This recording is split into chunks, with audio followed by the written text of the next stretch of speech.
While Hope Cafe strives to deliver delicious food to their customers every day, the secret ingredient to their success is their mission to give back to the community.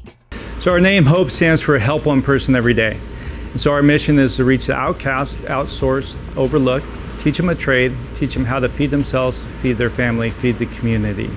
So we look for opportunities to employ people that society deems unemployable, because we understand that things happen. We make mistakes.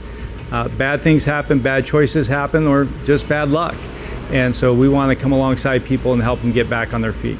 And we have some great customers. Here in Pasadena, our biggest customer would be Kaiser. They only have 10,000 employees here, so why not feed them? We're one of those crazy companies that can serve 10,000 people with 48-hour notice. There's not too many of us around that can do that, and we make everything from scratch all the way down to our bread. I came to Southern California in 2008 with a change of clothes and a backpack. I was homeless and had years of drug and alcohol issues, really trying to kill myself through drinking and using. Literally, I walked into the bathroom one morning after being up for 14 days and looked in the mirror, and I saw my face reflected in the mirror, but my chest was charcoal, like my soul was burnt. And at the time, I wasn't a very spiritual person. Literally dropped to my knees and called out to a God that I didn't know. And I asked him to save me or take me. And ultimately, he did both. Through that experience, I knew I needed to get some help. From that point, I got sober, and in that process of getting sober, I found God. I didn't know, he was ever with me. I didn't ever really have a connection, but I now knew I needed to have a connection in order to stay sober. And so it's just started that journey. I was literally unemployable because of my past and all the legal issues that I had. I couldn't get a job at McDonald's. And that's why the hope part, the help one person every day, is the way it is. So people, whether or not they have a relationship with God or not, can understand, everybody needs help. Everybody can experience what it's like to give, whether you have any money or not. Literally, you could push in a cart for somebody at the grocery store. You can open the door for somebody. You could actually stop and ask somebody how they're doing and wait for them to answer.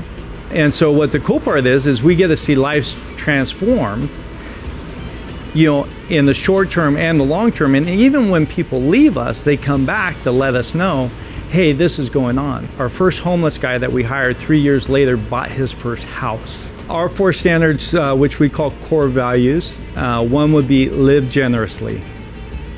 And I think, again, even though it's a workplace, I think it's important that not only do we as owners live generously, but what does that mean for our employees? And how can we encourage them to live generously when they feel like they're living paycheck to paycheck? We live in Southern California. Nobody can afford to live here, but it doesn't have to have anything to do with money. Can I be generous with my time? Can I be generous with my compassion? Can I be generous with just listening to somebody? The next one would be give grace, and it's actually give grace grace. The concept there is really we just all deserve grace. We all make mistakes. We all hit a bad patch. We all make bad decisions, even when we're trying to do the right thing. And so, we need an opportunity to have a second chance. Our third one would be compassionate towards all. It's easy for me to be compassionate for the things that I'm passionate about, but it's hard for me to be compassionate to things that I don't understand or really care about. And then our fourth core value is my absolute favorite, which would be first fruits. Again, and I think this is the encouragement that I can give to the community, and especially business owners, and especially believers, because a lot of times we think, oh, well, we do it at home, we give 10% to our church, or we're not churchgoers, but we help in this nonprofit, or we do this, or we do that, which is all great. But if we have the ability and blessed with the ability to own a business, And if we use that business to what God calls us to do, and we're doing that at our home, why wouldn't we do it in our business?